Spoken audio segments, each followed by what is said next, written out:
E aí, bichinhos, tô com saudade de vocês, hein? Então, pra gente não perder essa ligação com a literatura, com a arte na veia, no sangue, no coração e na mente, vamos continuar nosso conteúdo, só dando uma revisãozinha daquilo que a gente já falou, já comentou. Lembra que a literatura, ela é essa arte, a arte da palavra, a arte que seja ela escrita ou falada, ela nos ajuda a compreender quem nós somos. Não é isso que a gente já viu em Sociedade dos Poetas Mortos? Olha, eu gosto muito da frase do Franz Kafka que eu trouxe hoje para vocês aqui. Escrita no espelho, para me refletir. Quando eu olho essa frase nesse espelho, eu consigo perceber o que é a literatura. A literatura é sempre uma expedição à verdade. Franz Kafka, ele tá certíssimo quando ele fala isso, porque todas as vezes que a gente vai entender o mundo à nossa volta, por meio das artes, e a arte escrita, e a arte falada, e a arte que usa a palavra, é sempre uma grande expedição à verdade, a verdade tanto epistemológica, a verdade empírica, a verdade científica, a verdade emocional, afetiva. E é por isso que a gente vai revisar os gêneros literários, tá? Porque a gente precisa dominar alguns conceitos que são imprescindíveis para vocês nesse processo de iniciação à teoria da literatura. Então, comigo, pensar no primeiro questionamento que a gente tem que refletir, né? Como nos comunicamos?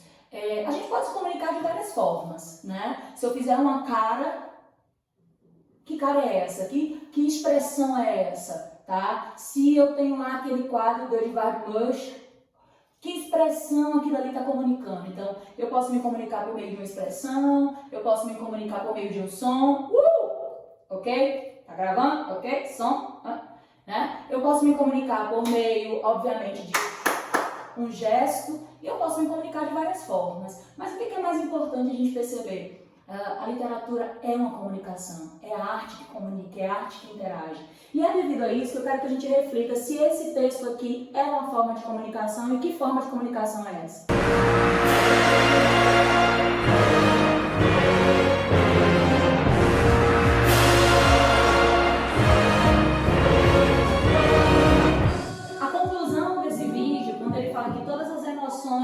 Obviamente estão nessa cadeira do cinema, é uma metalinguagem aí que está vindo à tona, é para evidenciar que a arte ela é plurisignificativa e a literatura é isso, ela é essa arte cheia de plurissignificados. Para a gente pensar em gêneros literários, a gente tem que pensar que todo texto, né, ele pode ser conhecido como texto literário e caracterizado como texto não literário. Então existem uma infinitude de textos que vão nos comunicar isso. Esse texto que a gente acabou de ver, né, esse texto que a gente acabou de analisar aqui, de pensar, de ouvir, de ver, né, é um audiovisual, é uma propaganda instrucional, né, chamada Cadeiras. E aqui, essas cadeiras, todas elas vão parar em uma cadeira só, vão fazer referência a uma cadeira só, que é a cadeira do cinema. Então isso quer dizer que o cinema nos faz vivenciar todas essas emoções, que as artes nos fazem, né, transportar para outros mundos. Nesse sentido, né, nós vamos perceber que esse audiovisual, ele usou o som, ele usou a palavra, ele usou a imagem, por isso que ele se chama audiovisual. Nesse sentido, onde é que está a literatura nele? Na conotação da palavra relacionada com o sentido da cadeira, com a expressão e com o fundo musical.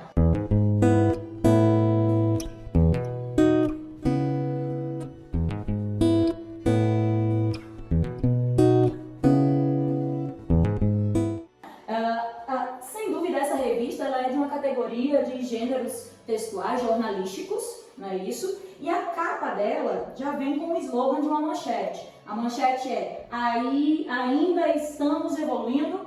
Esse texto aqui provavelmente vai ser de que categoria? Denotativa ou conotativa? Com certeza a matéria que encabeça aqui a manchete da capa é um texto que tem o objetivo de nos informar, de trazer informação. Por quê? Porque aqui eu tenho uma revista de divulgação científica. É um texto essencialmente expositivo, argumentativo e que por vezes vai me trazer o quê? Toda a essência de um conteúdo científico, é divulgação de uma ciência. Será que isso daqui é literatura? Tá? Então eu tenho uma predominância do texto denotativo. Agora vamos lá, pensa aqui comigo. todas as vezes que eu for categorizar um gênero textual, eu tenho que pensar ele a partir de alguns pilares, de alguns tipos, para a gente diferenciar o que é texto literário e texto não literário. Vamos pensar aqui comigo. Na sequência do narrar, eu tenho mímese. O que é isso? Nós já estudamos. Mímese é a imitação da realidade. Olha só esse texto aqui dos Miseráveis. Vamos ver um pouquinho esse texto dos Miseráveis aqui. Vamos ler comigo. Eu tenho o bispo como um dos personagens, né, muito relevantes nessa obra. E ele diz assim, ele está conversando com um certo senhor já mais experiente, que vivenciou a Revolução Francesa, né, início dela. E ele fala assim, olha, vamos chorar por todos os inocentes, por todos os mártires, por todas as crianças, por quem está nas baixas camadas, assim como nas altas? O senhor G pergunta ao bispo. E o bispo diz, eu chorarei com o Senhor pelos seus filhos, pelos filhos do rei, contanto que o Senhor chore comigo pelos filhos do povo. Eu tenho aqui personagens ficcionais, tá? Mas essa fala é extremamente verossímil.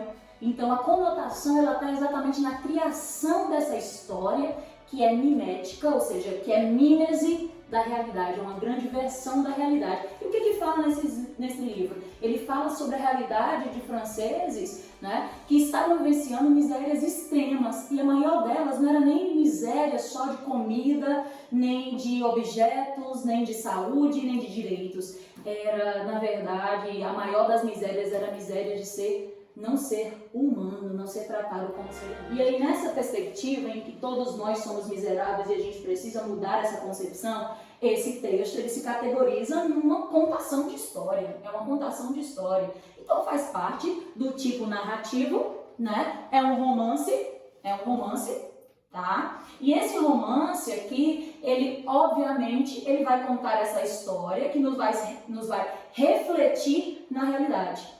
Isso daqui, com certeza, tem uma categoria de gêneros literários. Então, todo texto literário ele tem que se categorizar em 4 pilares, em 4 gêneros literários. Se eu fosse pedir para que vocês produzissem um texto plurissignificativo e literário dessa imagem, desse fotojornalismo aqui, dessa foto documental, né, da fotógrafa Ariadna Faleiro, de uma condição de trabalhadores ou de indivíduos, de crianças órfãs lá no Haiti. Aí eu tenho aqui o texto que ela mesma escreveu para inspirar a foto. Ela diz, moço, dai-me pão, moça, dai-me água, alento e dignidade, dai-me dias de infância, sem medo ou incertezas, dai-me um pai ou uma mãe, dai-me um lar, histórias sem asperezas, dai-me um canto para dormir e um sorriso ao acordar, dai-me fé, dai-me coragem, toma minha mão, ajuda-me a continuar.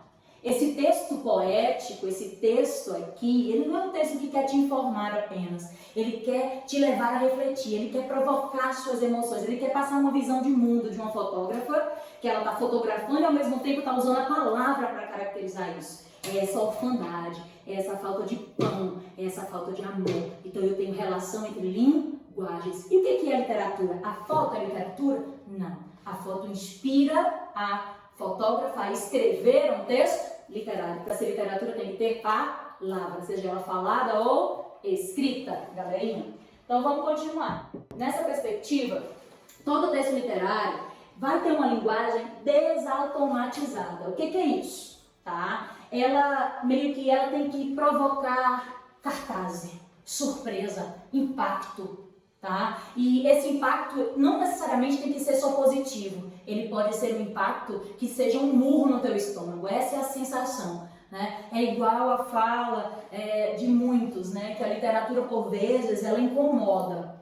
Por quê? Porque ela nos faz refletir, ela nos faz pensar. E aí ela nos faz ver realidades que por vezes a gente não consegue ver. É por isso que Pablo Picasso diz, né, que as artes, elas são a mentira que nos ajudam a ver a verdade. Eu vejo muito isso no texto do Bicho, do Manuel Bandeira, quando ele diz, vi ontem um bicho na imundície do pátio, catando comida entre os detritos. Esse bicho devorava o lixo com voracidade.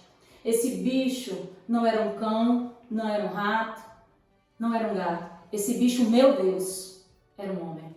Quando eu tenho esse texto, ele quer provocar em nós a percepção que existem pessoas que comem, né, o que não deveriam comer, lixo. Então elas estão numa escala de prioridade pior do que um rato, um cão e um gato, seres irracionais. Essa condição de racionalidade não existe mais porque está comendo aquilo que não deve comer, que é exatamente o lixo, porque não tem condições, porque é miserável. Voltamos para o livro Os Miseráveis de Victor Hugo. Quem de vocês já não leu algo ou ouviu, né, algum texto que provocou em vocês alguma sensação, seja positiva ou negativa? É isso que a palavra faz. Ela faz a gente se sentir vivo. É por isso que nós produzimos literatura, porque a literatura nos faz perceber que somos seres humanos.